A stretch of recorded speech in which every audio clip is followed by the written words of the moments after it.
প্রয়োজন হলে আল্লাহর জন্য আমরা জীবন দিতেও রাজি। আল্লাহ যদি এত ভালোবাসে তা আমরা আল্লাহ ভালোবাসবো না? কথা বলেন না কেন? প্রয়োজন হলে, প্রয়োজন যদি হয় আল্লাহর জন্য আমরা জীবন দিতে প্রস্তুত। এই ওয়াজটা আমি করার পরে ওয়াজটা ভারতে চলে গেছে। ভারতে আমার ওয়াজটা আবার সাথে সাথে বুঝতেছেন গোটা পৃথিবী সয়লাভ হয়ে যায়। তো এখন ভারতের এক ভক্ত আমাকে মোবাইল করে বলতেছে, হুজুর আপনার এই ওয়াজ ভারতের একটা হোটেলে বাজতেছে, হোটেলে অনেক হিন্দুরা পর্যন্ত খাওয়া দাওয়া করতেছে, ওরা শুনেই কয় হায় হায় হায়, বাংলাদেশের বক্তা কয় কি রে, প্রয়োজন হলে আল্লাহর জন্য আমরা জীবন দিব, কিন্তু ভারতের আগ্রাসনের কাছে মুসলমান মাথা নত করবে না। জোরে কর কথা ঠিক কি না? একটা জোকার চ্যানেল আছে, জোকার একটা চ্যানেল আছে, দেখবেন মাঝে মাঝে জোকারি করে দৌড়ে দৌড়ে দৌড়ে দৌড়ে তাই না, যায় কয় বাংলাদেশ নাই, বাংলাদেশ নাই, বাংলাদেশ নাই তো কি আছে? আমাকে একটা বারাসে এডিট করে আমার বস্তার মধ্যে তুলে সেই রকম পিটন কুত্তার লাল খার কেমন কেমন করতেছে। তোরা কোন কথা দেখতে, তোরা কি মনে করিস আমরা পারবি নাকি রে? তোর কে মতো ভারত উড়ে দিতে বাংলাদেশে 1 মিনিট লাগবে না। আমাদের কাছে ইমান আছে, আমাদের আল্লাহ আছে। তোর এখন কথা ঠিক কথা বলে। আমেরিকা ফিলিস্তিনের ছোট ছোট বাচ্চাদেরকে ইসরায়েলের হাতে এমন একটা অস্ত্র দিছে যে গুলি করবা, মায়ের কোলে থাকবে বাচ্চা, গুলি লাগবে বাচ্চাকে, কোনো শব্দ হবে না, মা মনে করবে কিছু হয়নি, অথচ বাচ্চার বুকে লাগে, বাচ্চার বুক পুড়ে বাচ্চা মারা যাবে। আমেরিকা তোমরা ফিলিস্তিন মুসলমান শিশু বাচ্চাকে পুড়ানোর জন্য অস্ত্র দিলে, হ্যাঁ আল্লাহ করে দেরি কর, তোরকে গোটা আমেরিকা আমি পুড়ে দেবো। জোরে কর কথা ঠিক না? যে আমেরিকাতে আগুন লাগছে সবাই বলতেছে মুসলমান ভাই আপনারা কোথায়, ভাই আপনার কোথায় ভাই, আমাকে কোনো কিছু যে আগুন দমতেছে না, লিপতেছে না, ভাই তোমরা একটা আজান দেও। কে তোরকে ঈশ্বরের খবর কি, তোরকে গডের খবর কি, তোরকে ভগবানের খবর কি? এখন মুসলমানকে আজান দিবার বলিস কেন? ঠেলা পড়লে আল্লাহ কি করে? আল্লাহ পারে কি পারে না? তোমরা বাংলাদেশ নিয়ে ষড়যন্ত্র করো না, তোমাদের ভারত ভাঙ্গে আল্লাহ খান খান করে দিবে। তোর এখন কথা ঠিক কথা বলে। আল্লাহ পারে কি পারে না? তোর এখন পারে কি পারে না? মনে করছিল বর্ডার বন্ধ করে দেব, আলু পেঁয়াজ বন্ধ করে দেব, চিনি বন্ধ করে দেবো, বাংলাদেশ না খেয়ে থাকবে। বাংলাদেশ না খেয়ে আছে? কথা বলেন আছে? আল্লাহ কোরআনে বলেছেন ফালিয়াবুদু রাব্ব হাযাল বাইত আল্লাযী আত'আমাহুম মিন জু'ইন ওয়া আমানাহুম মিন খাউফ। তোমরা ওই ঘরের মালিকের গোলামি করো, তোমরা 5 ওয়াক্ত নামাজ পড়ো, সঙ্গে সঙ্গে তোমাদের 2টা পুরস্কার দেওয়া হবে। 1 নম্বর পুরস্কার হলো তোমাদের রিজিকের কোনো টেনশন করা লাগবে না। 2 নম্বর পুরস্কার হলো যাবতীয় ভয় ভীতি থেকে আমি আল্লাহ তোমাদেরকে পুরোপুরি নিরাপত্তা দিয়ে দিব। বলেছেন কে? তাহলে রিজিকের মালিক কে? আল্লাহ কোরআনে বলেছেন ওমা মিন দাব্বাতিন ফিল আরদি ইল্লা আলাল্লাহি রিজকুহা। পৃথিবীতে এমন কোনো বিচরণশীল প্রাণী নাই যার রিজিকের ব্যবস্থা আল্লাহ করেনি। সেদিন কালায়ের মধ্যে এক ওয়াজ করতে গেলাম, একজন বলছে যে হুজুর, হ্যাঁ সেটা তো আমিও শুনতেছি, আপনাদের সকলের মত নিয়ে আমরা আজান যখন পড়তেছে তাহলে 10 মিনিটের মধ্যে একটা বিরতি দিয়ে আমরা এখানে এসার একটা জামাত করি, কি কন? সবাই একমত হওয়া লাগবে। এখন নামাজের কথা শোনা তো অনেকে বেনামাজের কবি, আমাকে তো বিপদ হয়ে গেল রে, কি এক বিপদত পড়ল। যে কয়জন লোক আর শুনতেছে এর মধ্যে একটা লোক যদি নামাজ না পড়েন, সব কিন্তু ফেরেশতারা লিখতেছে, আল্লাহ দেখতেছে। ধরে কোন কথা ঠিক কি না? এই জন্য ভাই 10 মিনিটের জন্যে আপাতত আলোচনা বিরত দেওয়া হলো। নামাজ শেষ করে আবার এখান থেকে আলোচনা শুরু হবে ইনশাআল্লাহ। আমরা সবাই ভাই ভাই, আমাদের মধ্যে কোনো ফাঁক ফোকর নাই। এই জন্যে যার সামনে ফাঁকা আছে জমে বসবেন। তাহলে কি বলতেছিলাম? জন্মসূত্রে মুসলমান হওয়ার মধ্যে লাভ না লস? আরো জোরে বলেন। লাভটা কি আপনার বুঝতে পারলেন? আবু তালেবের ঘটনা দিয়ে বুঝতে পারলেন না? মানে আমরা মুসলমানের ঘরে জন্ম নিয়েছি, যত বড়ই পাপী হই না কেন, মৃত্যুর সময় ইনশাআল্লাহ আল্লাহ আমাদেরকে মুসলমান হিসাবেই কবুল করবেন। আর মুসলমান হিসাবে যদি কবুল করে আমাদের আর কোনো টেনশন নাই। কেন নাই? কোন তো আছে না আমার মুক্তার, আছে না আমার ব্যারিস্টার, শেষ বিচারের হাইকোর্টেতে তিনি আমায় করবেন পার। আমি পাপী রাসূল জাবিন্দা। বুঝতে পারছেন? মানে আল্লাহ যখন হাকিম হয়ে আমাদেরকে আসামি বানায় বিচার শুরু করবেন, ওই সময় আমাদের নবী উকিল হয়ে ব্যারিস্টার হয়ে আল্লাহর কাছে আমাদের ব্যাপারে ওকালতি করে আমাদেরকে সুপারিশ করে জান্নাতে নিয়ে যাবে। কোনো টেনশন আছে? আল্লাহ রাসূল বলেন, যত বড় পাপী হও না কেন, ঈমান নিয়ে যদি কবরে আসতে পারো, তোমার আর কোনো টেনশন নাই। আমি নবী, ওয়ালাইকুম আসসালাম, আমি নবী তোমাকে হাত ধরে জান্নাতে পৌঁছায় দিব। সবাই সুবহানাল্লাহ বলেন না। মনে করতেছেন নিজের আমলই আমি পার হব? আরে নবীরা পর্যন্ত নফসি নফসি করবি, নবীরা। আর আমাকে খাওয়া আছে? কথা কন না কেন? নবীরা পর্যন্ত আল্লাহ যখন জাব্বার আর কাহার নাম ধারণ করে বিচার শুরু করবেন, ওই সময় নবীরা পর্যন্ত বলবে আমার কি হবে, আমার কি হবে। শুধু আমাদের নবী, শুধুমাত্র আমাদের নবী ভাগ্য গুণ, এটা কপাল গুণে আমরা এমন একটা নবী পাইছি যেই নবী কোনো সময় আমাদেরকে ছাড়া নিজের চিন্তা করে না। এই যে এটা রজব মাস, এ মাসের নাম কি? রজব মাস। এই মাসে আমাদের নবীকে আল্লাহ আরশে নিয়ে গেছিলেন, আপনাকে বিশ্বাস হয়? তার নাম কি? মেরাজ। জোরে বলেন, তার নাম কি? মেরাজ। এই মেরাজের রজনীতে আল্লাহ তাআলা আমাদের নবীকে জান্নাত দেখার তৌফিক দিয়েছিলেন। সুবহানাল্লাহ বলেন। বাইরে থেকে কি মনে হচ্ছে? জান্নাত দেখার তৌফিক দিয়েছিলেন। আপনারা অনেকে আবার ফতুয়া খুঁজবেন, বাইরে থেকে হয়তো দেখেছে, বাইরে থেকে না। আমরা অনেক সময় মানুষের বাড়ি বাহির থেকে দেখে কি বলে, একটা বাড়ি রে, কে কি দেখা বলে, সেই রকম। আরে পাগলা, কোনো জিনিস ভালো না মন্দ এটা জানবার গেলে ভিতরে ঢোকা লাগবে। ধরে কোন কথা ঠিক কি না? ভিতরে না ঢুকে বাইরে থেকে। আমাদের নবীকে আল্লাহ তাআলা জান্নাত দেখার তৌফিক দিলেন। নবী যখন জান্নাতের মধ্যে প্রবেশ করলেন, এমন সময় জিবরাইল কোরআন থেকে একটা আয়াত তেলাওয়াত করলেন। ফেরেশতা জিবরাইল আল্লাহর কোরআন থেকে তেলাওয়াত করলেন, সালামুন আলাইকুম তিবতুম ফাদখুলুহা খালিদিন। এই আয়াতের বাংলা অর্থ হলো যে জান্নাতের মধ্যে কেউ যদি প্রবেশ করে, কেউ যদি একবার প্রবেশ করে, ফাদখুলুহা, কেউ যদি জান্নাতে প্রবেশ করে, তাহলে আল্লাহ বলেছেন খালিদিন, তাকে চিরস্থায়ীভাবে জান্নাতে থাকতে দেওয়া হয়। তাকে আর জান্নাত থেকে বের করা হবে? কথা বলেন, বের করা হবে? তো জিবরাইল বললেন, ইয়া রাসূলুল্লাহ, আপনি যদি জান্নাত থেকে বের না হন, আল্লাহ আপনাকে জান্নাত থেকে বের করে দিবে না। আপনারা বলেন তো, এই কথা কি নবীর পক্ষে না বিপক্ষে? আপনারা বুঝতে পারলেন না? আপনি যদি জান্নাত থেকে বের না হন, আল্লাহ আপনাকে জান্নাত থেকে বের করে দিবে না। সঙ্গে সঙ্গে নবী রাগ করে বললেন, জিবরাইল, যেই কথা একবার বলেছো এই কথার দ্বিতীয়বার বলো না। যেই কথা একবার কইছো এই কথার দ্বিতীয়বার কই না। জিবরাইল কয়, কে রে, আমি তো নবীর পক্ষেই কথা বললাম, নবী এত গরম হলো কেন? ফেরেশতা জিবরাইল বলে, হুজুর আমি তো আপনার পক্ষে কথা বলতেছি, আপনি এত গরম। রাসূল বলেন, জিবরাইল, আমি নবী আমার জন্যে না, আমি নবী হলাম আমার উম্মতের জন্যে। তুমি কি মনে করছো আমি জান্নাতে থাকার জন্য ঢুকছি? আল্লাহ যদি আমাকে বলতো জান্নাতে থাকেন, আমি ঢুকতামই না। আমি শুধুমাত্র জান্নাত দেখার জন্য ঢুকছি। আমি সেই দিন জান্নাতে থাকার জন্য ঢুকবো যেদিন আমার সমস্ত উম্মতিনীকে আল্লাহ জান্নাত দিয়ে দিবে। এই কথা শোনার পরেও যারা সুবহানাল্লাহ বলতে মুখে কুলুপ দিছেন, একবার সুবহানাল্লাহ বললে কি হয়? বসে আছেন ফুলবাড়ির মাহফিলে, আল্লাহ খুশি হয়ে আপনাদের নামে গাছ লাগাবে জান্নাতের বাগানে। কবে জান্নাত পাবেন গ্যারান্টি আছে? কিন্তু এখন থেকে গাছ লাগানো শুরু হয়ে গেছে। যতবার সুবহানাল্লাহ বলবেন ততবারই একটা করে গাছ লাগবে। আপনাদের বিশ্বাস কিরকম যে আপনাদের সুবহানাল্লাহর গাছ জান্নাতের মধ্যে আল্লাহ লাগাই দিয়ে আপনাকে জাহান্নাম দিবে? কথা বলেন, জাহান্নাম দিবে?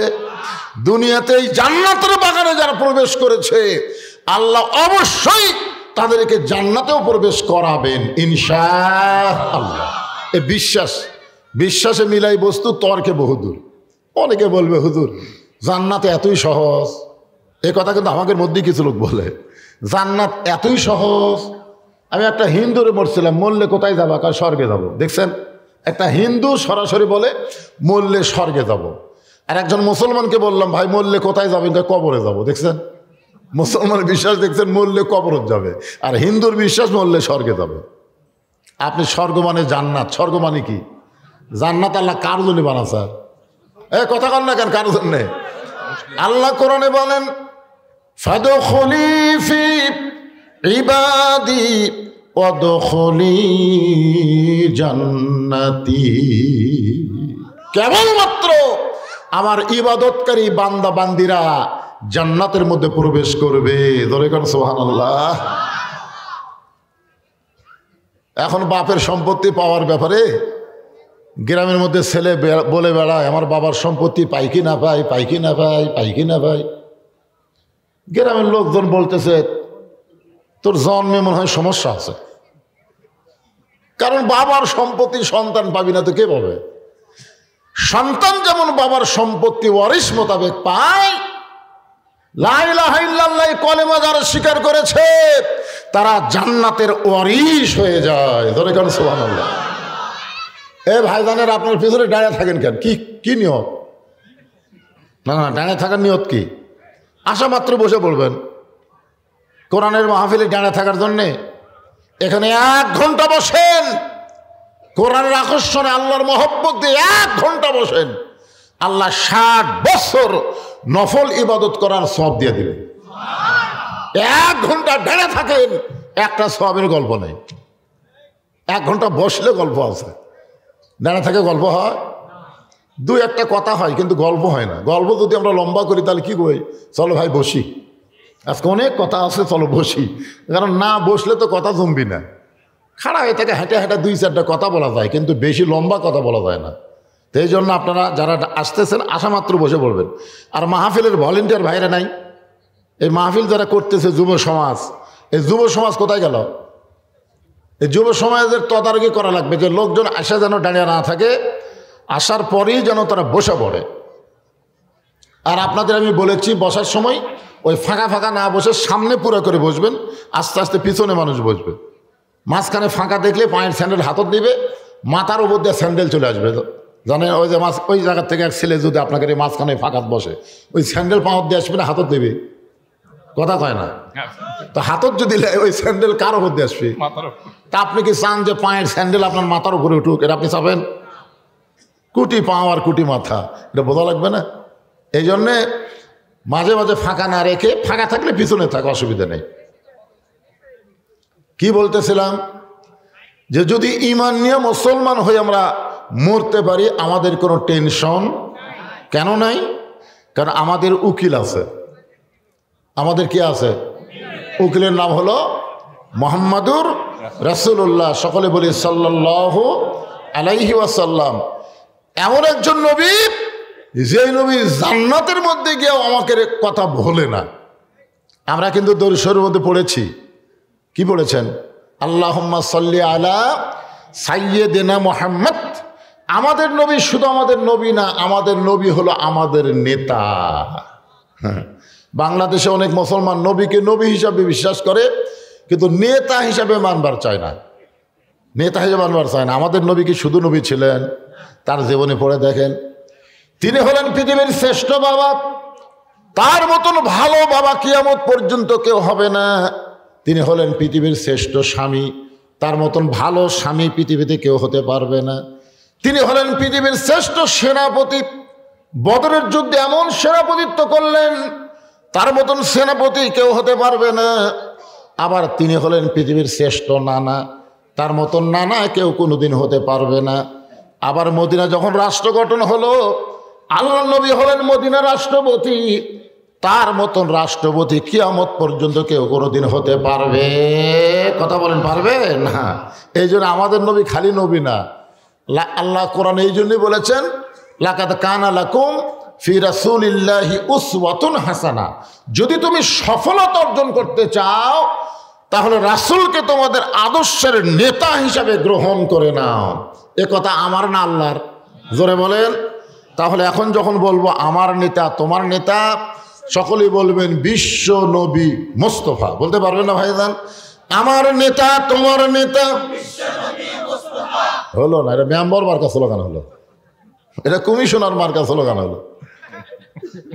কেন আমার নবী কি এমপি মার্কা নেতা, প্রধানমন্ত্রী মার্কা, প্রেসিডেন্ট মার্কা? সবচাইতে বড় নেতা। আর সেই নেতা স্লোগান দিলেন ম্যান ম্যানা। মানুষ মনে করবে হুজুরের সামনে 4-5 জন লোক বসে আছে, আমার সামনে কি 4-5 জন বসে আছেন? তাহলে সেরকম গলা খাগড়া দেন আমার নেতা তোমার নেতা। মাশাআল্লাহ, এবার বোঝা গেল পারেন কিন্তু দেন না, আলসামি করেন। এমন একজন বিশ্ব নবীর উম্মত হওয়াতে আল্লাহ আমাদের প্রতি কঠিন দয়া করেছেন। এই দয়া আল্লাহ করার কারণে আমরা আর একবার বলি আলহামদুলিল্লাহ। এখন আসেন যে কোরআন থেকে আপনারা তাফসীর শুনবেন, ওরে বাবা সেই ওজনের রে।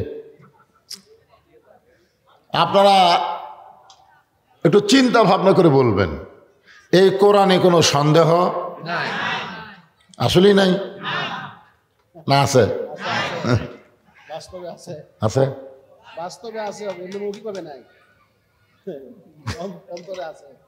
না সেটা না, কোরআনের কথা বলতেছি। না না, আমি স্বীকারোক্তি আগে নেই, তারপরে কি করা লাগে। আপনারা তো সবাই বিশ্বাস করেন এই কোরআনে কোনো সন্দেহ নাই, এক বাক্যে স্বীকার করলেন। এ কোরআনে কোনো ভুল, এ কোরআনে কোনো গোঁজামিল, মাশাআল্লাহ 3 বারে কিন্তু নাই করছেন।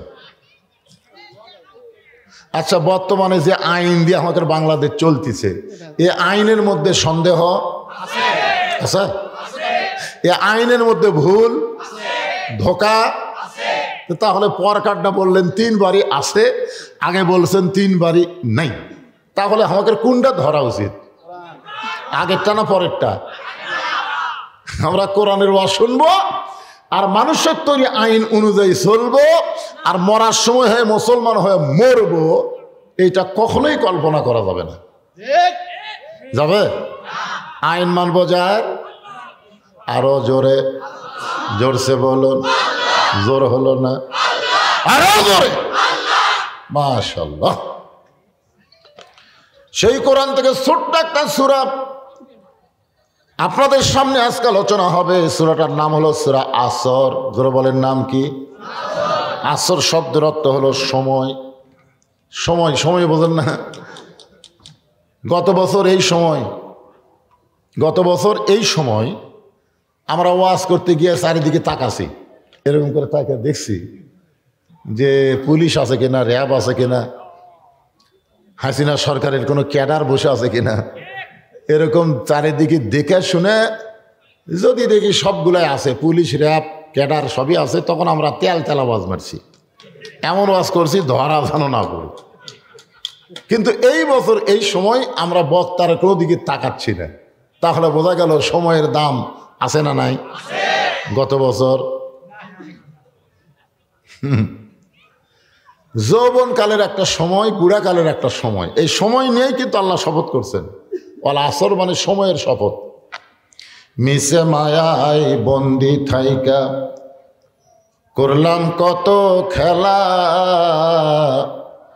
পশ্চিমে তাকায়া দেখো তোমার ডুইবা গেছে বেলা, এক পলকের নাই ভরসা, মিশে সকল আশা, কখন বুঝি দারুণ ঝড়ে ভাঙবে তোমার বাসা। সময় অত্যন্ত গুরুত্বপূর্ণ একটা বিষয়। বর্তমানে বাংলাদেশে যে সময় চলতেছে, এই সময়ে ছোট্ট একটা বাচ্চা যদি কান্নাকাটি করে, আমরা দোয়া দরুদ পড়ে ফু দিলে সন্তানের কান্না থামে না। আগে থামতেছিল, এখন আর থামে না। আয়াতুল কুরসি পড়ে পানি পড়া খিলালেও বাচ্চা থামে না, কিন্তু মোবাইল যদি চালু করে দেওয়া হয় বাচ্চা কান্না থামে। জোরে করার কথা ঠিক কিনা?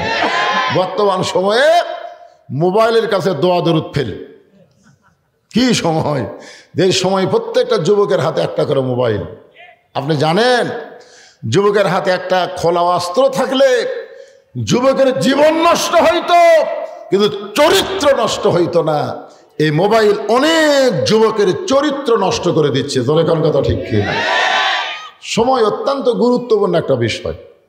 আমি এখন আমার এই অবস্থায় চিন্তা করি, একসময় আমি কি ছিলাম রে, মন যা চাইতো তাই করতাম। এখন আর পারি না ভাই, সময় আমার অতিক্রম করে এমন এক পর্যায়ে পৌঁছে গেছি, আপনারাও একদিন যাবেন, ঠিক কিনা বলেন? আমাদের ভবিষ্যৎ কি? সময়ের দিকে খেয়াল করবেন। ভবিষ্যৎ আসলে প্রত্যেকটা মুসলমান সময়কে খেয়াল করবেন, অতীত, বর্তমান, ভবিষ্যৎ। কয় কাল? 3 কাল। একটা হলো অতীতকাল, ধরে বলেন কি কাল? অতীতকাল আমাদের কাছ থেকে চলে গেছে, আর শত কান্নাকাটি করলেও কি অতীতকাল ফিরে পাবো? বর্তমান সময়ে আমরা বসবাস করতেছি। আপনারা বলেন তো, আমাদের সামনে একটা ভবিষ্যৎ আছে না নাই? ধরে কর আছে না নাই? ওবায়দুল কাদের ভবিষ্যৎ নিয়ে চিন্তা করেনি, মাঝে মধ্যে টেজে যায় বলতো খেলা হবে, খেলা হবে। ভবিষ্যতে যে খেলা হবে না, তুই যে পালায় যাবি, এই চিন্তাই একবারও করেনি। ধরে কর কথা ঠিক কিনা? সাবেক প্রধানমন্ত্রী হাসিনা ভবিষ্যৎ নিয়ে চিন্তা করেনি, বর্তমানে কি হনুরে 41 সালে আমার নামাইকে। ধরে খান কথা ঠিক কিনা? এই যে সময়ের খেয়াল করেনি, যে সময় পরিবর্তন হতে পারে, আজকে যে অবস্থায় আমি আছি আগামীকাল সে অবস্থায় নাও থাকতে পারি। এরকম সময়কে গুরুত্ব দেওয়ার দরকার আছে না নাই? দরকার আছে না নাই? সময়ের শপথ করে আল্লাহ বলতেছেন, ইন্নাল ইনসানা লাফি খুসর। ইন্না মানে নিশ্চয়, ইনসান মানে মানুষ, লাফি মানে ভিতরে, খুসরুন মানে ক্ষতি। একত্রে অর্থ হবে নিশ্চয়ই মানুষগুলো ক্ষতির ভিতরে। কে বলছেন? আল্লাহ যত সৃষ্টি দুনিয়াতে করেছেন, আপনারা বলেন তো সবচাইতে আল্লাহর পছন্দনীয় মহব্বতের সৃষ্টির নাম কি? আরো জোরে কর না কেন? অন্য সূরায় এই মানুষ সম্পর্কে আল্লাহ বলতে গিয়ে 4টা শপথ করছেন। আপনারা বলেন তো, কেউ যদি কোনো কথা বলার আগে শপথ করে, এই শপথ করা মানে কি বুঝায়? হ্যাঁ, শপথ করা বুঝতে না, কথার গুরুত্ব আছে এবং কথা সত্যি, ঠিক কিনা বলেন? আমরা মাঝে মধ্যে মিথ্যা কথা বলি দেখে আমরা শপথ করি, কিন্তু আল্লাহকে মিথ্যা কয়? কারণ আল্লাহকে মিথ্যা বলে? তাহলে আল্লাহ শপথ করলেন 4টা। ধরে বলেন কয়টা? 1 নম্বর শপথ হলো তিন, ওয়াজাইতুন ওয়াতুরি সিনিন ওয়াহাজাল বালাদিল আমিন। এখানে কয়টা বিষয়ের উপর আল্লাহ শপথ করলেন?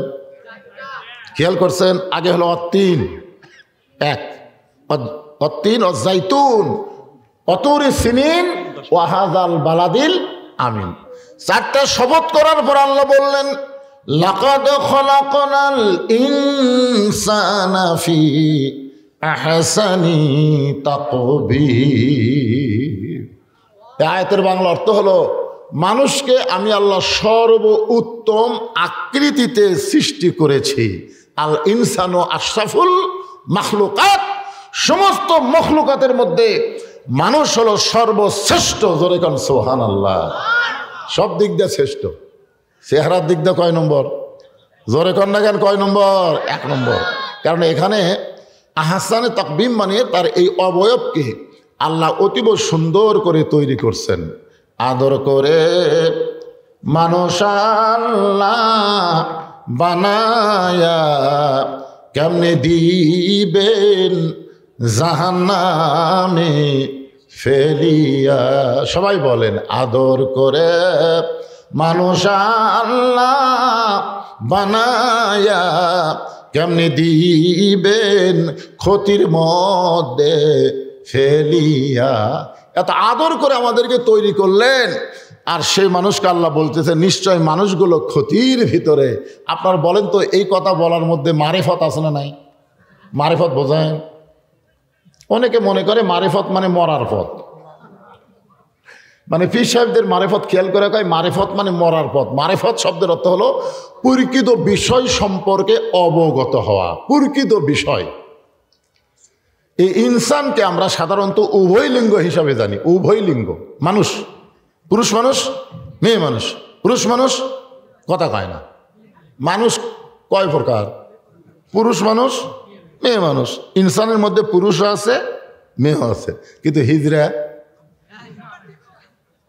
আছে। আপনারা বলেন তো, হিজড়াকে আপনারা কার মধ্যে ফালাচ্ছেন, মেয়ে না পুরুষ? আমাকে একজন প্রশ্ন করছে, হুজুর যে পুরুষ মানুষ মারা গেলে 3 কাপড় দেই, মেয়ে মানুষ মারা গেলে আমরা 5 কাপড় দিই, কিন্তু হিজড়া মরলে কয় কাপড়? আমি তো চিন্তা পড়ে গেলাম, না আমার কাহালুতে আজ পর্যন্ত হিজড়া মরেই নেই, এর কে মরণ হয় না ভাড়া। আপনাকে এলাকাত মরছে, কথা কন না কেন মরছে? তাহলে না মরলে কয় কাপড় হবে, এখন কিভাবে কই?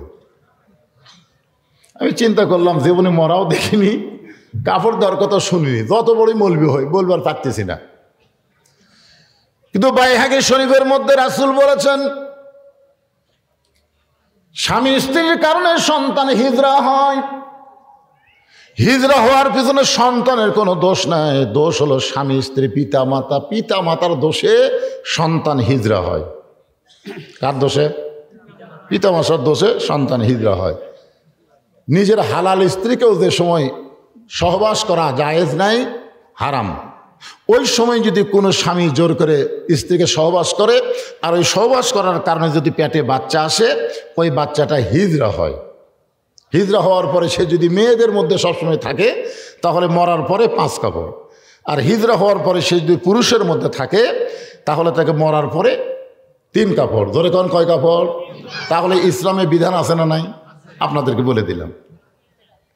তবে আমরা এখানে শুধু দুটাই ধরবো, একটা পুরুষ আর একটা নারী, এই দুটাই আমরা ধরে আজকে আলোচনা শুনবো, তাফসির শুনবো। আমার মায়েরা যারা পর্দার অন্তর আছেন, এই ইনসানের মধ্যে আপনারাও আছেন, আমরাও আছি। আর সমস্ত ইনসানকে লক্ষ্য করে আল্লাহ বলতেছেন লাফি খুসর, ক্ষতির ভিতরে। আরে আমরা গজল গাইলাম যে আদর করে মানুষ আল্লাহ বানালো, কি আদর! আল্লাহ আদমকে তৈরি করার পরে আল্লাহ নিজে আদমের দিকে তাকায় থাকলেন দীর্ঘ সময়, যে আমি এটা কি বানালাম। সুবহানাল্লাহ। নিজে তৈরি করার পরেই আদমের দিকে আল্লাহ তাকায় থেকে বললেন, এ ফেরেশতারা রে, আয় আয়, আমি আল্লাহ কি বানাছি একটাবার দেখা যা। তো আল্লাহ আজান দিলেন। আজান কে দিল? কথা কয় না, আয় আয় আয় আয়। কি আজান দিল? কার জন্যে? আদমের জন্য। আর আমরা মুয়াজ্জিন আজান দিই কার জন্যে? খুব মনোযোগ দিয়ে শোনা লাগবে। আমরা মসজিদে যে মুয়াজ্জিন আজান দেই, এটা কার জন্যে? আল্লাহর জন্যে। আর আল্লাহ আজান দিল কার জন্যে? আদমের জন্যে। তাহলে চিন্তা করে দেখেন, আমরা শোধ দিয়ে দিলাম, আল্লাহ তুমি আমাদের আদি পিতাকে দেখার জন্য আজান দিছে, আমরাও আজান দিয়ে দুনিয়াতে শোধ দিয়ে দিলাম। সুবহানাল্লাহ। সমস্ত ফেরেশতা এসে আদমকে দেখার জন্য ভিড় শুরু করে দিল। আল্লাহর ফেরেশতাদের সংখ্যা কম না বেশি? এখানে যত মানুষ আমরা বসে আছি, প্রত্যেকের সঙ্গে কমপক্ষে 2টা করে ফেরেশতা আছে। আমরা যত মানুষ বসে আছি, আমাদের সাথে 2টা করে ফেরেশতা আছে না নাই? সে 2 ফেরেশতার নাম কি?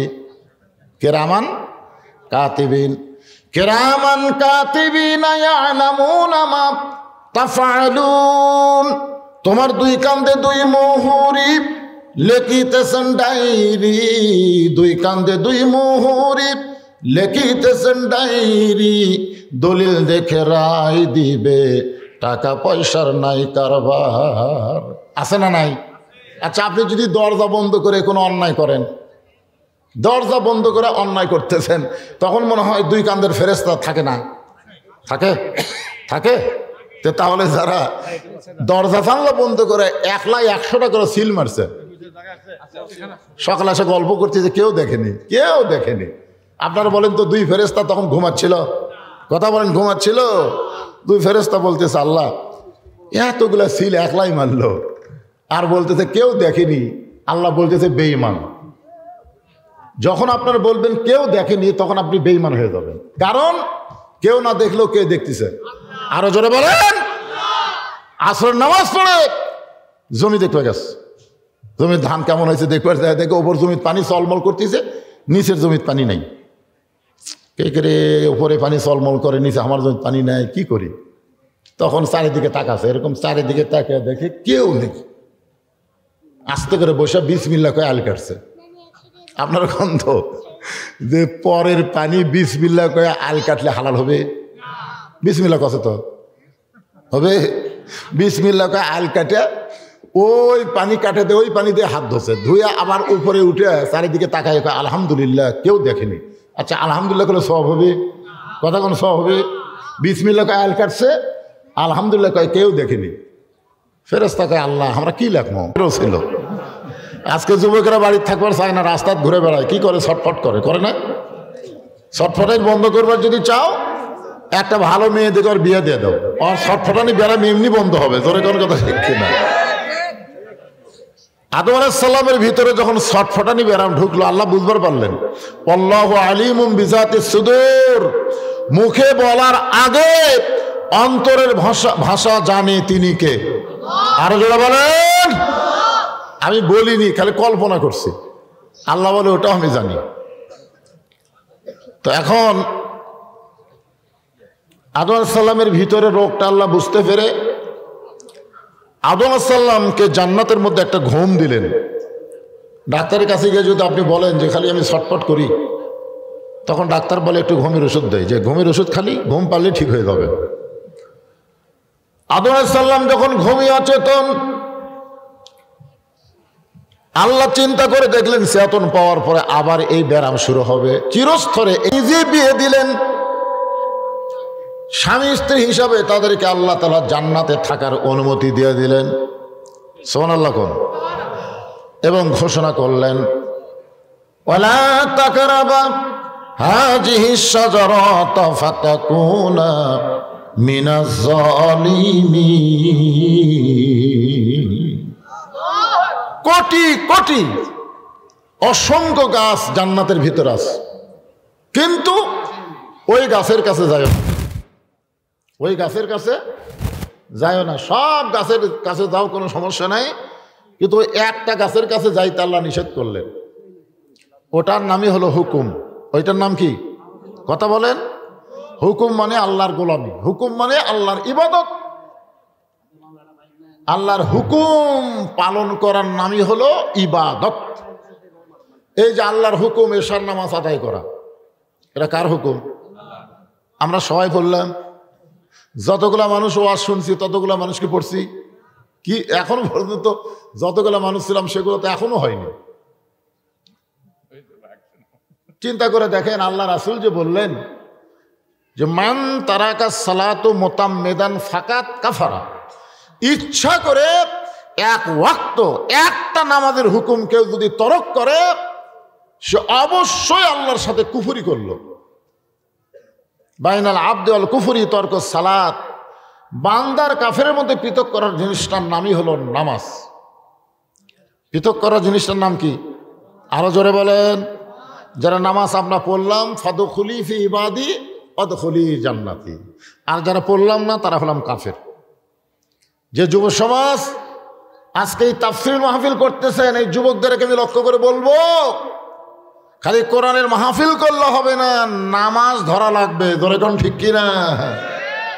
যুবক, কোটি কোটি যদি তোমরা তাফসীর করো, কোটি কোটি, যতটুকু সওয়াব হবে এক ওয়াক্ত নামাজ আদায় করলে তার সাথে বেশি সওয়াব আল্লাহ দান করবে। কোনটা করা গুরুত্ব? মাহফিল করার গুরুত্ব বেশি না নামাজ পড়ার গুরুত্ব বেশি? আজকে অনেকে আমরা মনে করি বাৎসরিক একটা মাহফিল করা দরকার, কিন্তু প্রতিদিনে যে 5 ওয়াক্ত নামাজ দরকার এটা আমরা মনে করি না। আল্লাহ বললেন ওই গাছের কাছে যাইও না, আদম বললেন যাব না, কিন্তু মা হাওয়া কথা কয় না। আদম কি বলেছেন? যাব না, কারণ আল্লাহ যখন নিষেধ করছে যাব না, কিন্তু মা হাওয়া কথা কয় না। আদম আলাইহিস সালামের সন্দেহ হলো, কে রে, আমি যাব না কইলাম, এই আমার বউ কয়, কিছুই কয় না। এক সময় আদম বললেন হাওয়া তোমার খবর কি? বলে এত গাছ থাকতো, এই গাছের কাছে আল্লাহ যাবার নিষেধ করলো কেন? নিষেধ করলো কেন? নিষেধ করলো কেন? ওর জিকির একটাই, নিষেধ করলো কেন? মেয়ে মানুষকে যদি আপনি কোনো কাজে নিষেধ করেন, ওর প্রতি ওর আগ্রহ বাড়ে না কমে? খালি বলবেন যে এই কথা যান কাউরে কইও না, এটা কিন্তু গোপন কথা, এটা যেন কাউরে কইও না। ওই যতক্ষণ না বলবে এর পেটের ভুটভুটি বন্ধ হবে না। ধরে কোন ঠিক কিনা? আগে বলবে তার বান্ধবীকে যে কথা কিন্তু অত্যন্ত গোপন কথা, আমার স্বামী আমাকে নিষেধ করছে, কাউকে বলা যাবে না, খালি তোমাকে বললাম, তুমি জান কাউরে কইও না। যাকে বলবে জি। আচ্ছা আমি বলতেছি, এই আমি বলতেছি, শহীদ জিয়ার সৈনিকের আগমন, বাদশা ভাইয়ের আগমন, সবাই জোরে সোরে বলবেন, বাদশা ভাইয়ের আগমন, লিল্লাহে তাকবীর। আসসালামু আলাইকুম। আমি শহীদ জিয়ার কথাই জন্য বললাম, আমরা বাংলার মুসলমানেরা জানি আল্লাহর প্রতি পূর্ণ আস্থা, বিসমিল্লাহির রহমানির রহিম লেখে ধর্ম নিরপেক্ষতাকে মাটির তলে কবর দিয়েছেন যিনি, শহীদ জিয়া তিনি। জোরে বলেন কথা ঠিক কি না? আর তার আমল কত সুন্দর। আমি তখন মোস্তাফিয়ার ছাত্র ছিলাম, তখন মোস্তাফিয়ার প্রিন্সিপাল ছিল আল্লামা নজিবুল্লাহ। এখন আল্লাহ ওনাকে জান্নাতবাসী করেছেন। আমরা ওনাকে জিজ্ঞাসা করতেছিলাম যে হুজুর শহীদ জিয়া সম্পর্কে আপনার মতামত কি? উনি এক বাক্যে বললেন, হজরত উমর ফারুককে আমরা দেখিনি, কিন্তু শহীদ জিয়ার ভিতরে হজরত উমরের প্রতিচ্ছবি আমরা দেখতে পাই। সুবহানাল্লাহ বলতে পশা লাগে। সেই শহীদ জিয়ার সৈনিক আমার ভাই আমার পাশে এসে বসেছেন, অন্তত 10টা মিনিট একটু কথা বলি ভাই, কি করুন লোকগুলো একটু জুমাইলে হবে। বহু লোক ছিল ভাই, কিন্তু মাঝখানে নামাজ দিয়ে বেয়া নামাজের আউট হয়ে গেছে। আমার প্রিয় লোক সবাই জানে আমার, তাই না? বলেন বলেন জি বলেন। এই সাইড দিয়ে একটু চাপে বসো বাবা, ময়নারা বসো, যারা আসতেছে যারা বসো চান্স পায়। হ্যাঁ বসো। ক্যামেরা বাজে কি এক সমস্যা রে। লা ইলাহা, জোরে জোরে, লা ইলাহা ইল্লাল্লাহ, লা ইলাহা, লা ইলাহা ইল্লাল্লাহু মুহাম্মাদুর রাসূলুল্লাহ। সকলে বলি সাল্লাল্লাহু আলাইহি ওয়াসাল্লাম। তাহলে কি বলতেছি মনে আছে না ভুলে গেছেন? মেয়ে মানুষকে নিষেধ করলে তার প্রতি আকর্ষণ বাড়ে না কমে? আকর্ষণ যখন হাওয়ার বেড়ে গেছে, মাঝে মধ্যে গাছের দিকে তাকায়, মাঝে মধ্যে গাছের দিকে করে যায় না, খালি তাকায়। কে নিষেধ করলো কেন? ইবলিস কিন্তু আশেপাশে ঘুরতেছে। ইবলিস দেখতেছে আদমকে আমি সেজদা না করার কারণে আল্লাহ আমাকে শয়তান বানিয়ে দিছে, কিন্তু আদমের কাছে তো আমি যাবার পারবো না, যাবো হাওয়ার কাছে। জোরে কান কার কাছে? আপনার ঘটনা সবাই জানেন যে প্রথম ময়ূর পাখির আকৃতি নিয়ে শয়তান জান্নাতের মধ্যে ঢুকে হাওয়াকে প্ররোচনা দিল যে এই গাছের ফল খাইলে কিয়ামত পর্যন্ত আল্লাহ তোমাদেরকে জান্নাত থেকে বের করে দিবে না। মেয়ে মানুষকে যা বলে আর কি, স্টার জলসা জি বাংলার মতন শয়তান যা বলছে তাই শুনিছে। জোরে কর কথা ঠিক না? আপনি যত বড়ই বক্তা হন, যত বড়ই কথা বলেন, আজও বাংলাদেশে আমাদের মা বোনদেরকে ভারতের জি বাংলার স্টার জলসা থেকে আমরা ফিরাবার পারতেছি না। জোরে কর কথা ঠিক না? আসলে ইবলিসের গান আর স্টার জলসা জি বাংলা একই।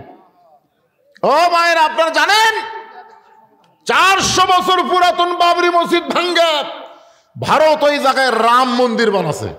আপনারা বলেন তো মন্দির বানানোর জায়গা কি ভারতে নাই? কথা কোন আছে না নাই? কিন্তু মসজিদ ভাঙ্গা ওই জায়গায় মন্দির বানানোর কারণ হলো ভারত মুসলমানের কলিজার মধ্যে হাত দিল। বাংলাদেশে যারা নামাজ পড়ে না তারপরেও তারা আল্লাহর ঘরকে তারা জীবন দিয়ে ভালোবাসে। জোরে কার কথা ঠিক কিনা? আজকে আপনাদের এই মধ্যবড়ার মসজিদ যদি কোনো হিন্দুরা ভাঙবার আসে, দেখবেন নামাজের চাইতে বেনামাজেরা কিন্তু আগে দৌড় মারবে। নামাজেরা বলবে ধৈর্য ধরো, ওরা ভাঙ্গা থেকে যাবি, আমরা আর একটা করে দেবো। কিন্তু বেনামাজি কই নামাজ পড়ার পারি না, আজকে জীবন দেবো। জোরে কার কথা ঠিক কিনা ভাইজান? এই জন্য বাংলাদেশে কেউ যদি নামাজ না পড়ে, দোষ কিন্তু বাপের হবে, দোষ মায়ের হবে, দোষ কিন্তু বক্তার হবে। যারা পড়ে না তাদের দোষ আগে আল্লাহ দিবে না। কারণ আল্লাহ কোরআনে বলেছেন, কু আনফুসাকুম ওয়া আহলিকুম নারা, জাহান্নামের আগুন থেকে বাঁচতে চাইলে তুমি একলা মৌলবি বাঁচলে হবে না, আহাল পরিবার সবাইকে নিয়ে বাঁচা লাগবে। হুকুম কার? গন্ধম ফল খাইছেন। এক সময় শয়তানের প্রতারণায় পড়ে মা হাওয়া গন্ধম ফল খাইছেন। খাওয়ার পরে শয়তান বলতেছে তুমি একলা খেলে তো হবে না, আদমকেও খাওয়ান লাগবে। আদমকে যখন খাওয়াইলেন, যেভাবেই হোক, আমরা তাফসীরের মধ্যে দেখছি গন্ধম আকারে খাওয়ার পারে নাই, এটা শরবত বানায় খাওয়াইছে। তো যখন মা হাওয়া মুচকি মুচকি হাসতেছে, তখন আদম বলে হাসো কেন? বলে হাসার কারণ হলো ফল যেটা খাওয়াতে পারিনি ওটা শরবত করে খাওয়াইছে। সঙ্গে সঙ্গে আদম আলাইহিস সালাম এই ডান হাতটা মুখের মধ্যে ঢুকাই দিলেন, এই কবজা পর্যন্ত মুখে ঢুকাই দিলেন। এক সময় রক্ত বমি করলো। তোর এখন কি বমি? আল্লাহ বলেন বের হয়ে যাও, জান্নাত থেকে বের হয়ে যাও। আদম বলতেছে আল্লাহ আপনি আমাকে জান্নাত থেকে বের হবার বলতেছেন, আপনি তো সবই জানেন, এই গন্ধম ফলকে আমি খাসি? আল্লাহ বলে না, আমি কি জানিয়া খাসি? আল্লাহ কয় না। খাওয়ার পরে কি আমি হজম করছি? আল্লাহ কয় না। তাহলে আমার দোষ কোন জায়গা? তা আল্লাহ বলতেছে আদম হাওয়া তোমার কে হয়? তা আদম বলতেছে আল্লাহ হাওয়া আমার বউ হয়। আবার আল্লাহ বলতেছে হাওয়া তোমার কে হয়? আদম বলে আমার বউ হয়। আল্লাহ বলে হাওয়া তোমার কে হয়? আদম কয় আল্লাহ একই কথা বারবার কও কেন? হাওয়া আমার বউ হয়। আল্লাহ বলে আদম তিনবার বললাম হাওয়া তোমার কে হয়, প্রত্যেকবারই বলেছো বউ হয়। তো তোমার বউ কি করবে তুমি স্বামী হিসাবে খেয়াল করবে না? তোমার বউ যে গন্ধম গাছের কাছে গেল তুমি খেয়াল করবে না? তোমার বউ যে গন্ধম ফল পাড়া খেলো তুমি কি দেখবা না? তোমার বউ যে গন্ধম শরবত করলো তুমি দেখবা না? বিয়ে করবা তুমি আর খেয়াল করবো আমি। তা আজকে আমাদের বউগুলোর দিকে আমাদের খেয়াল করার দরকার আছে না নাই? দরকার আছে না নাই? আপনার বউ আপনার বাপকে কেমন ভালোবাসে আর বউয়ের বাপকে কেমন ভালোবাসে, আপনার ভাইকে কেমন ভালোবাসে আর বউয়ের ভাইকে কেমন ভালোবাসে, আপনার বোনকে কেমন ভালোবাসে বউয়ের বোনকে কেমন ভালোবাসে, আপনার দেখার দরকার আছে না নাই? দরকার আছে না নাই? অধিকাংশ মরদ মানুষ মেয়ে মানুষের কাছে ক্ষতিগ্রস্ত হবে, যার কারণে আল্লাহ বললেন ইন্নাল ইনসান লাফি খুসর, নিশ্চয় মানুষগুলো ক্ষতির ভিতরে। এখন আপনি স্বামী হইয়া নারীদের দিকে খেয়াল করার দরকার আছে না নাই? যদি খেয়াল করতে পারেন, জান্নাত থেকে আল্লাহ আমাদেরকে বের করে দিয়েছে, আবার ওই জান্নাতের মধ্যে আল্লাহ আমাদেরকে ঢুকাবেন। এক সময় আদমকে আল্লাহ বলল আদম আমি তোমাকে বের করে দিতাম না, কিন্তু একটা অকাম হয়ে গেছে, ওই গাছের ফল খালি যেভাবে হোক খালি পেশাব পায়খানা হবে। জোরে কোন কি হবে? পেশাব পায়খানা। কিন্তু আমি তো জান্নাতে পেশাব পায়খানা তৈরি করিনি। জান্নাতে তো তোমাকে যে পেশাব পায়খানা লাগবে সেটা তো নাই, তাহলে তোমরা কোন জায়গা করবা? তো পেশাব পায়খানা একটা জায়গা আছে, তার নাম হলো দুনিয়া। তাহলে দুনিয়া কিসের জায়গা? কথা কয় না রে পাগলারা, কথা কয় না। দুনিয়া হলো পেশাব পায়খানার জায়গা। দুনিয়াতে যায় পেশাব পায়খানা করতে কত সময় লাগে? চলতে পথে 2 দিন থামিলাম, যাবার কালে একজন আরো দেখা না পাইলাম। ও আমার সাদের মালা যাই রে ছিঁড়ে, রইব না আর বেশি দিন তোদের মাজারে। গান আছে না নাই? আখিরাতের তুলনায় দুনিয়ার সময় হলো মাত্র 2 দিন। এই 2 দিনের দুনিয়াতে এসে আমরা কত রংবাজি করতেছি, কত রংবাজি। হায় হায়, এমন বিল্ডিং তৈরি করতেছি, এমন বাড়ি তৈরি করতেছি, এমন প্রসাদ তৈরি করতেছি, এমন গেট করতেছি, এমন পার্ক বানাচ্ছি, মনে হয় আইসি রে আমি আর যাবো না রে, এরকম অবস্থা কিনা বলেন? আপনার বলেন তো আমরা কি রিটার্ন টিকিট কাটিনি? ওই হাসিনার আমলে যে বেগম মমতাজ একটা গান গাইছে রিটার্ন টিকিট, ওই গানটা আমার খুব ভালো লাগছে। রিটার্ন টিকিট, আমরা যারা এসেছি একটা টিকিট কাটছি, খালাকাল মাউতা ওয়াল হায়াতা, এখানে আসার সাথে সাথে আমাদের মৃত্যুর টিকিট আছে না নাই? জোরে কোন আছে না নাই? দুনিয়াতে আসলে মরতে হবে। আল্লাহ বলতেছেন এই ক্ষতি থেকে তোমরা যদি বাঁচতে চাও, ইল্লাল্লাযীনা আমানু ওয়া আমিলুস সালিহাতি ওয়া তাওয়াসাউ বিল হাক্কি ওয়া তাওয়াসাউ বিস সবর, এই 4টি কাজ যদি তোমরা করতে পারো তাহলে আমি আল্লাহ তোমাদেরকে ক্ষতির মধ্যে ফেলে দিব না।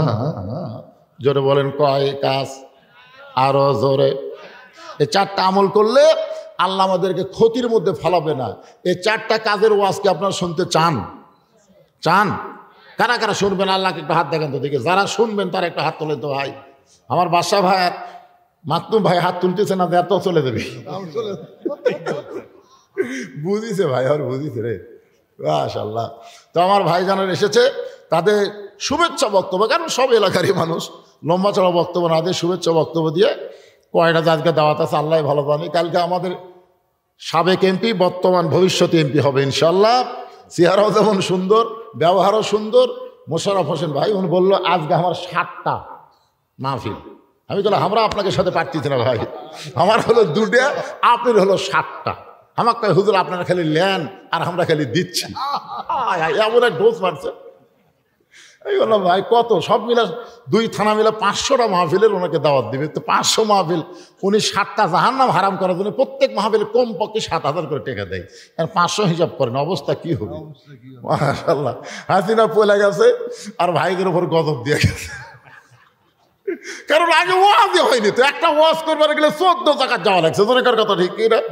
কিন্তু পলানোর পরে হাইরে ওয়াজের অবস্থা ভাই, দেখেন এটি বসে থাকেন ভাই, যখন ভাষণ দিবে আর একটা মাইকের ওয়াজ শোনা করবেন, খালি ঘন ঘন কলেরা লাগিয়েছে, ওয়াজের কলেরা। তো যাক, আল্লাহ যেন এই পরিবেশটা আগামীতে বহাল রাখে, এমন নেতৃত্ব, এমন যোগ্যতা সম্পন্ন নেতা আমাদের বাংলাদেশে চাই, আল্লাহ যেন কবুল করে, জোরে কোন আমিন। আমি আবার এখান থেকে আলোচনা শুরু করব আমার ভাইরা বক্তব্য দেওয়ার পর।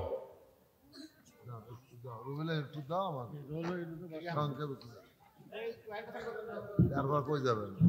জোড়া মানুষ, জোড়া অনেক দূর,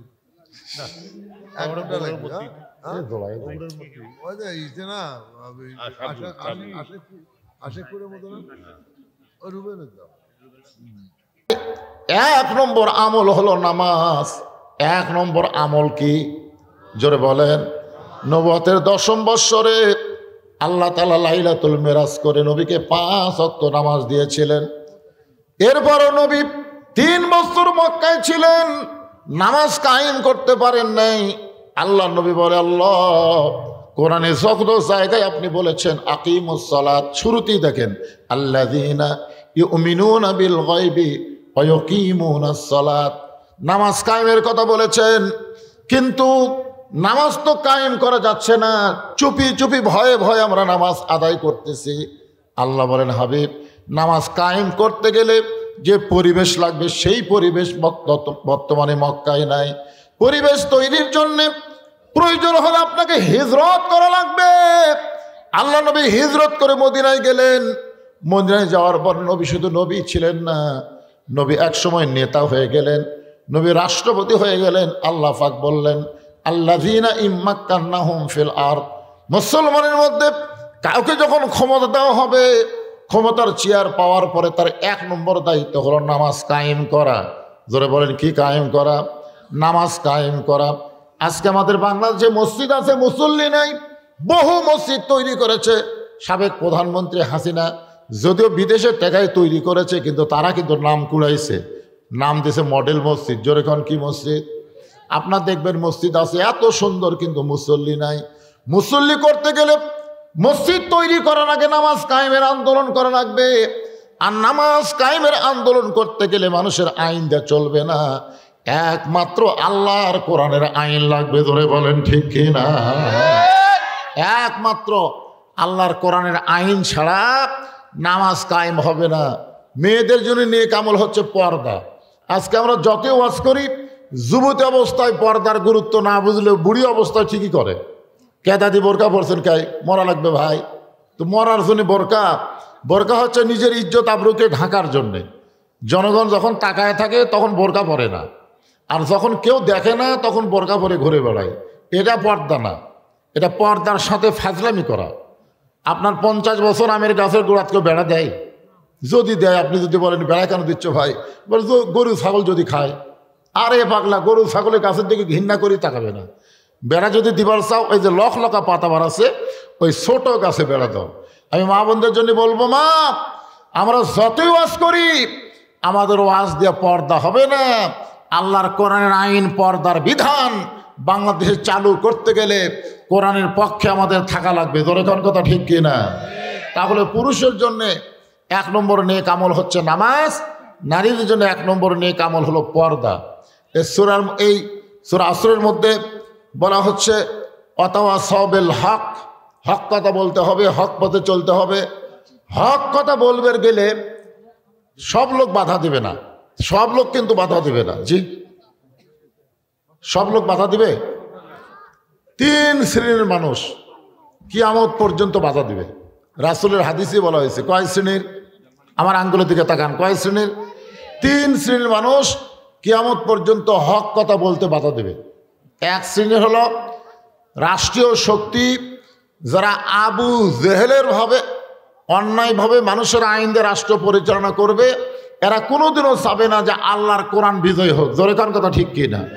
আর 2 নম্বর হলো পুঁজিপতি, শতকরা 2.5 টাকা জাকাত দেওয়া লাগবে। আল্লাহর নিয়ম হলো শতকরা 2.5 টাকা কি দেওয়া?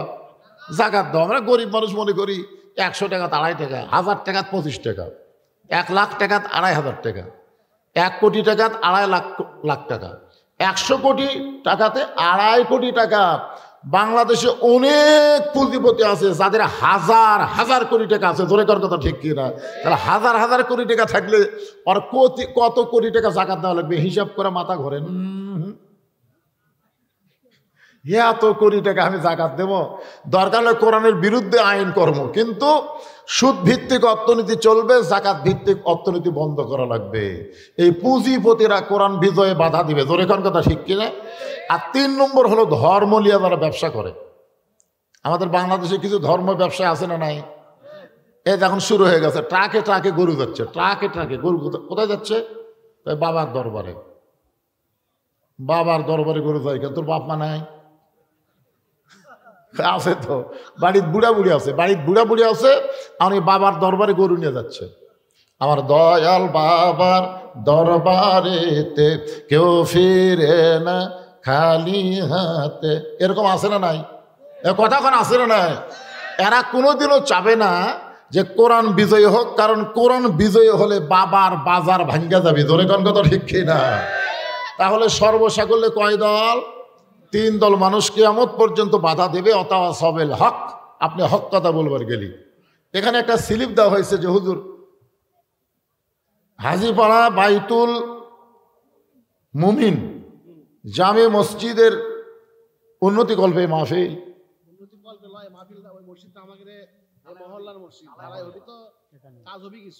আচ্ছা আচ্ছা, এখানে লেখছে যুব সমাজ, তো যুব সমাজ লেখছে। এখন এনার একটা ভালো কাজ করার জন্য বলতেছে হুজুর আপনি একটু জনগণকে বলবেন, ভিতরে একটু গামছা যাবে, ব্যাগ যাবে, যদি কেউ পারে তাহলে আল্লাহর হস্তে একটু প্রাণ খুলে যদি দান করে। তো ছেলেরা কি ব্যাগলে রেডি আছো তোমরা? হ্যাঁ, রেডি থাকলে ভিতরে নামো। আজকের মাহফিলে অনেকগুলো প্রধান অতিথি ছাড়াও বিশেষ অতিথি আছে, বিশেষ সুধীজন আছে, তাদের কাছ থেকে কিছু পাইছো তোমরা? তাদের কাছ থেকে কিছু নেওয়া লাগবে। আর যিনি প্রধান অতিথি তিনি তো তোমাদের ফুলবাড়ি সম্পর্কে, বিশেষ করে সভাপতি সাহেব যা বললো তার কাছ থেকে কিছু চাওয়ার দরকার নাই, তিনি যা দেওয়া শুরু করছেন, সুবহানাল্লাহ বলেন না কে?